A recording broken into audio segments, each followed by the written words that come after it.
Hey guys, thanks for tuning into the channel.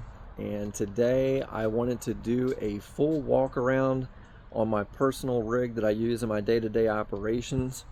I personally have benefited greatly from other people's detailed walkarounds of their trailers and their setups. Has given me certain ideas about how I want to lay things out, maybe even certain equipment that I want to use. And so that's just my way of kind of passing that along to others, to kind of show you how I have things set up, and maybe there's some things you can take away from it that you like. Feel free to drop a comment in the comment section. Things you like, things you don't like. Always open to learn new things, so always open to discuss. So without any further ado, let's go ahead and take a look at the setup. So this is a 6x12 single axle trailer. It does have the upgraded 5,200 pound axle with brakes, and I just opted to do that to give it a little bit more beefiness to the trailer itself. And I know many guys would say, why didn't you just go with a tandem? Unfortunately, DOT around here is really particular and kind of a red flag when you have a tandem trailer. So I went ahead and opted to just do the single axle. But again, 6x12, it is a steel trailer, and she's packed out. So let's just kind of real quick go through everything. We got your standard tongue box here from Harbor Freight. Works great for holding, your magnetic holders here. You can hold a lot in here, screwdrivers, etc., other miscellaneous parts, bits and so forth, socket wrenches and your drill and different things. But these are great boxes. You can lock them up, of course. That's where we keep everything, all our goodies for repairs and so forth. Then I have this Craftsman box here. This houses our 2 Husky leaf blowers and our boots. We also keep our roll of plastic down there with our zip ties. That's for our roof cleaning operation. We use the 6mm 8-inch roll to bag our downspouts. Works great. So we just keep all that down here in this box. Fits nicely here in the front. Here behind that we have 2 26-gallon Ace Rotomold plastic tanks. This is our surfactant tank that we pull through our proportioner for roof cleaning and soft washing, as well as for downstreaming. In the secondary tank, we have in the past we've used degreaser to hold this as degreaser for our commercial accounts. So 2 26-gallon tanks back here. Up here in the front, we've got our Midwest washing equipment 3/4 inch clear manifold. This has been lights out. Highly recommend the clear manifold so that you can diagnose any air leaks that you might wind up having through the course of operation. And of course, this nice box keeps everything from getting nicked up or beat up when you're driving down the road. All that gets plumbed and looks like spaghetti back here, but nonetheless it has a purpose. Comes back down here into our 3-way banjo valve. When we're down, we're pulling from our SH tank. When we're up, we're pulling from water. Behind our 2 26-gallon tanks, we have our 100-gallon slimline tank.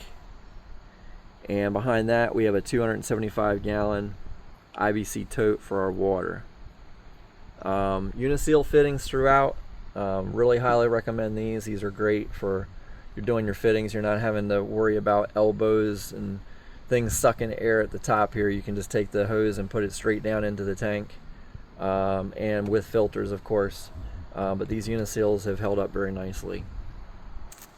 On the SH tank here on the right hand side, you'll kind of notice a banjo clamp of sorts, and basically I just take that off, and I have a system for banjoing a hose onto the end of that to fill it up. So we have another 12-volt pump in our, I call it the soap shack, and basically we have a holding tank in there, and we just pump pump it straight into that fitting right there, and that fills up our SH tanks. Worked out really great. We've got our heavy duty on off switch here for our 12 volt soft wash pump, also from Midwest Washing Equipment. If you need any type of equipment, honestly guys, Midwest, definitely hook up with Midwest. Brian Shipley, Zach Shipley, they know their stuff. Excellent products, and customer service is second to none. So hook them up, give them a shout. Coming around here to the left hand side, I've got two, again, Midwest Washing Equipment downstream remotes. We are a two-man operation, so it's great for each of us to be able to have our own independent systems there. I did opt to have one or have both of these set up with the surfactant or soap. You can dial in soap, which works great. Again, these have been lights out, been great, and so you know, for a two-man operation, it works really well. Over here I have a 12-inch Titan hose reel with not quite 200 feet of soft wash hose. It just started to rub a little bit, so I had to take about 8 feet off to make this work. So 192 feet of 3/4 inch soft wash hose. Still gets me wherever I need to go, no problem. And I have the Water Boss here hooked up on like one of these little super clips. Works really great, holds the gun nicely. And right next to that is another 12-inch electric hose reel, Titan. This is our 3/4 inch, 175 feet of Flexzilla. And the way I have this set up, it's capped. It's not, I don't have a swivel on this. This is strictly for storage. Basically, if you were to pull this off, you'd see a quick connect, like a garden hose quick connect. And that goes into our individual ports here. So the reason for that is that it kind of gives us a little more flow. We're not having to run it through the whole manifold of the hose reel itself, and we're not having to run it through a swivel. Basically, we can just take the hose, hook it directly up to the homeowner, and then we pull off how much we need, and then we just, boom, we quick connect into our port here. And I have two ports. This is a little rudimentary here. Not exactly the prettiest thing in the world, but it's operational. With filters, of course, on each one of these. And then this particular setup also allows us to switch to DI. We have our DI hose here to our dual DI tanks in case we were going to do a little bit of window cleaning. We don't do a lot, but for the little bit that we do, this works out great. And so we just have that option of being able to stay plugged in, and we can just, with a flip of a ball valve, we can take that to our dual DI tanks. And with that in mind, here on the right hand side, we just have an air hose reel. I believe this is Northern Tool. I mean, it's seen better days, a little rusted out right now, but basically we just have our DI running directly into that. It's 150 feet, and then we hook that up to our pole. So works out really great for the little bit of window cleaning that we do. We have a 48-inch aluminum box. This houses all of our batteries. We have two Group 24 batteries for our pressure washers. They are put in, I always forget if it's parallel or in series, so I apologize for that, guys, for the terminology. But basically these remain 12 volt. It's not a 24 volt. We're not adding the two batteries together. It's strictly just to be able to have more power to pull from for a longer period of time. But it maintains a 12 volt system. But we do have them connected together to give us a little bit more. And two of the pressure washers that we have charging systems on them anyway, so that automatically keeps these charged. On this side, we have two Group 27s, and that is for our soft wash pump. Again, set up the same exact way. We have custom made battery cables here. Made all these myself with soldered each one of these together to make sure they're nice and tight. But same principle. This is a 12 volt system. It's not 24. It's just to give you more dual banks, you know, to pull from. And then back here we have our bus terminal, if you will. Negative side, positive side, everything's labeled according to which machine it goes to, so that if you have an issue, you can basically pull that off and know what you're pulling off. That's the other thing. If you don't label these things sometimes, like we have our 8 GPM, our 5 GPM, it can get very confusing to know what you're pulling off. So just a little quick tip there, guys. You might invest in a label maker. It's not the coolest piece of equipment you'll ever buy, but it can save you a little bit of headache there. So that's how we have that set up. And then we do have a dual NOCO charger, so that's just backup. Again, I know this has its own charging system, but I personally like the idea of knowing that my batteries are fully charged at the beginning of each day. So I do have, you know, plug-in port here. Oh, wait, up here. Sorry about that. Plug-in ports right here. And we've got the dual charger NOCO back there. And that's hooked up to these to keep everything nice and charged. Cool little battery sprayer here. Don't knock it till you try it. Great for spot treating if you want to do degreaser, you want to do little SH, you know, around the foundation or brick steps. This little works. 20 volt works great. A couple of miscellaneous guns in here. We've got the 3/8 water boss. That does work well as long as you don't have a trap unloader on it. Highly recommend. And then we get to the crown jewel here of our soft wash operation. This is the PumpTech X6. It's been lights out, guys. It's been great. 6.8 gallons per minute, 150 psi, performs very, very well. So it's pricey. It's not the cheapest thing in the world. You're going to drop 28, maybe $3 for a pump like this.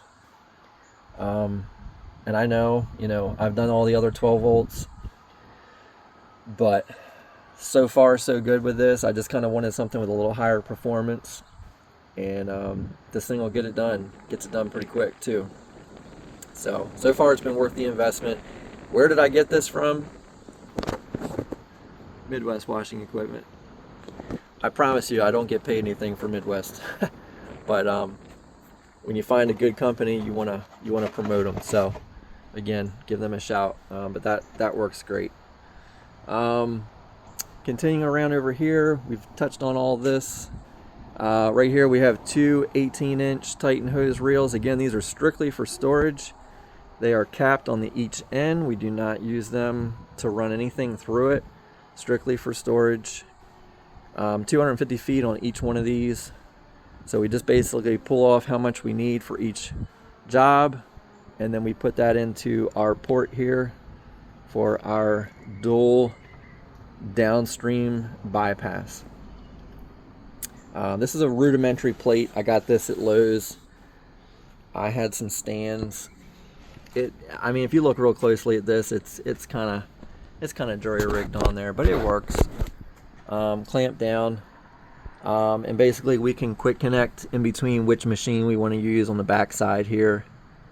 But your standard operation here as far as your downstream bypass system, but works really great. And basically I have had these same two downstream injectors, guys, for a year and a half. You might say that's not possible. Well, let me tell you, it's possible. We've got these stainless steel high flow check valves on here.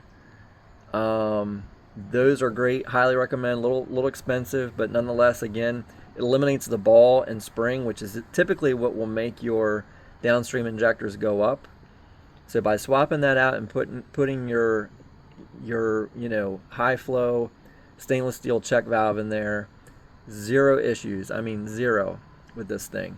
And these are 1.8 injectors. Has worked fantastic. The reason why those work so good is because, again, the downstream remote, when we click that off of soap, it's running water through the system, and so these are getting flushed out constantly flushed out with water. Now, an upgrade that I am going to make, I understand that there's going to be an argument like with FlowPro. FlowPro, of course, automatically turns off your DN10 or opens it up so that you get full flow. And I am a total fan of that, because I will say I definitely see the difference when these are wide open versus, you know, cut off and you're running everything through your downstream injector. However, what I'm going to plan to do over the season, when the season dies down, I want to put 2 remote DN10s on here. So the idea is to have the best of both worlds. I want to have a remote to shut these on and off, and of course I already have the Midwest washing equipment bypass, remote bypass. So I love being able to flush these out. And sure, I know you can get the 3-way valves, the little, you know, gray 3-way valves, but those break. And honestly, if you forget to do it, then it can just be a hassle. And for me personally, I like knowing that I'm pulling SH, man. I don't want to get there and have sprayed half the house and come to find out I don't have SH on the house because my downstream injector's jacked. So I'm kind of a little bit of a stickler for running water through these constantly, and I love that option. So I'm going to keep it set up like that, and then just upgrade these to an electric, or a remote rather, DN10 at some point. So that's how that's set up, guys. Works great. Got our 2-inch dump feed there for the tank. I got another 200 feet of garden hose here, just in case we need to really, you know, go a long ways away, like if you're on a commercial site or something and water's limited. Again, we don't have it hooked up to anything. It's just strictly for storage. But we can hook all this hose up if we needed to, and we could have, you know, upwards of 400 feet of hose to work with. So works out pretty good. Here on the back side, we've got 3 pressure washers, starting with our 4 GPM GX390. This is a belt drive. Then here in the middle we have a GX630 with the 5.5 Comet belt drive. And then over here we have the Honda GX690 with the General 8 GPM belt drive. We're a 2-man operation, so this allows us to, on commercial jobs, we'll run the 5.5 and the 8. On residential jobs, depending on water, you know, if water is agreeable, we'll run both of these, but a lot of times it's not. We have a lot of wells around here, so a lot of times what we'll do is we'll run the 5.5 and the 4. So we're only pulling 9.5 gallons a minute versus, you know, 13.5. Can make a big difference between you being able to operate and not operate. So that's the reason why we have 3, you know, partially to have a backup, but then the other part is you can kind of pick and choose based on your circumstances when it comes to the water output for the job. So I do highly recommend that. I mean, don't get me wrong, when you're used to using the 5 and the 8, going back to the 4 sometimes can be a little bit unexciting. But again, if it's the difference between being able to operate and move, you can get a lot done with a 4. Don't get me wrong, you can get a ton done with a 4. You can run a whole operation off of a 4. So still works great. It's been lights out, works great. And I will say, I forgot to mention with the 4 here, I've bypassed this tank. Actually have a little valve switch here. Not that I really use that. That's to be able to use the tank if I wanted to. But I actually have this on-off switch that runs to, let's run over here real quick and show you. Fuel pump. So I got electric fuel pump, and that runs all the way around behind the back here into, and I might as well just go ahead and highlight this part, 22-gallon Boyd aluminum gas can. Not gas can, gas tank. You know, with the with the gauge on there, and so all 3 pressure washers run off of this 22-gallon tank, and it works out great that way. So just wanted to show that to you guys. Highly recommend if you want to bypass your little small 1.5 gallon tank on those 4 GPMs, get yourself a electric fuel pump. So again, have that on off switch right here, and we switch that on, pump comes on, we pull the cord, and off we go. So that's pretty much the machines, guys.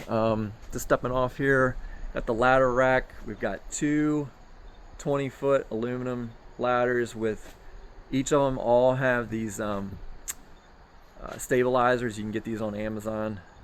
Highly recommend those. Keeps it off the gutters if you're doing gutter cleaning or roof cleaning. But we have 32, 28, and 220s. Again, 2-man operation. Worst thing is to have one guy standing around watching the other guy work. So works out good to have multiple ladders.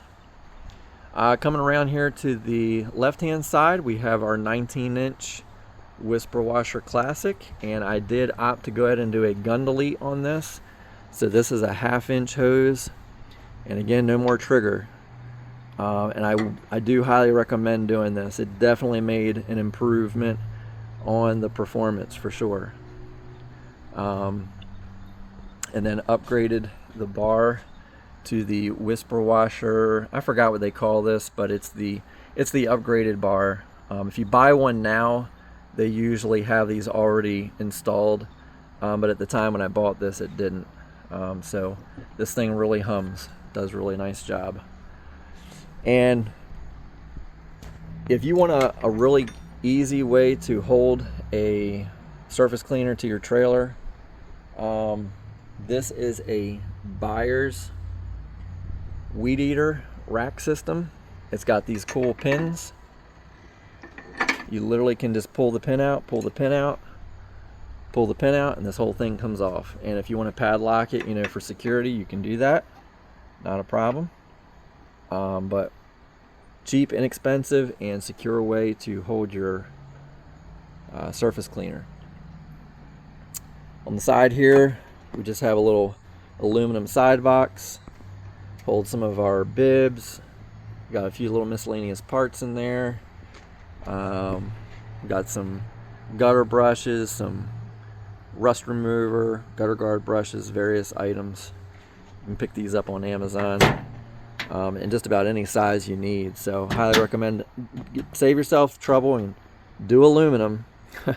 You'll spend a little more, but do aluminum, because this thing would be roasted by now if it was steel. So make sure you do an aluminum box. And then we're just about done with this walk around here. On this side we have the 24-inch Whisper Washer, same exact system. So the Byers weed eater rack, you just have to put them a little bit closer together, but same principle. You know, you pull these pins out, pulls off. I've got these eyelets right here with the bungee cord that runs through it to either side, all the way through the frame, with a bolt on the back side, and she's not going anywhere. So it works out really great, guys. And same thing, another gun delete on this 24-inch, and she hums. So then your miscellaneous little tanks here that we use for doing spot treatment with degreaser and SH and so forth. So guys, that's pretty much the complete walk around on this thing.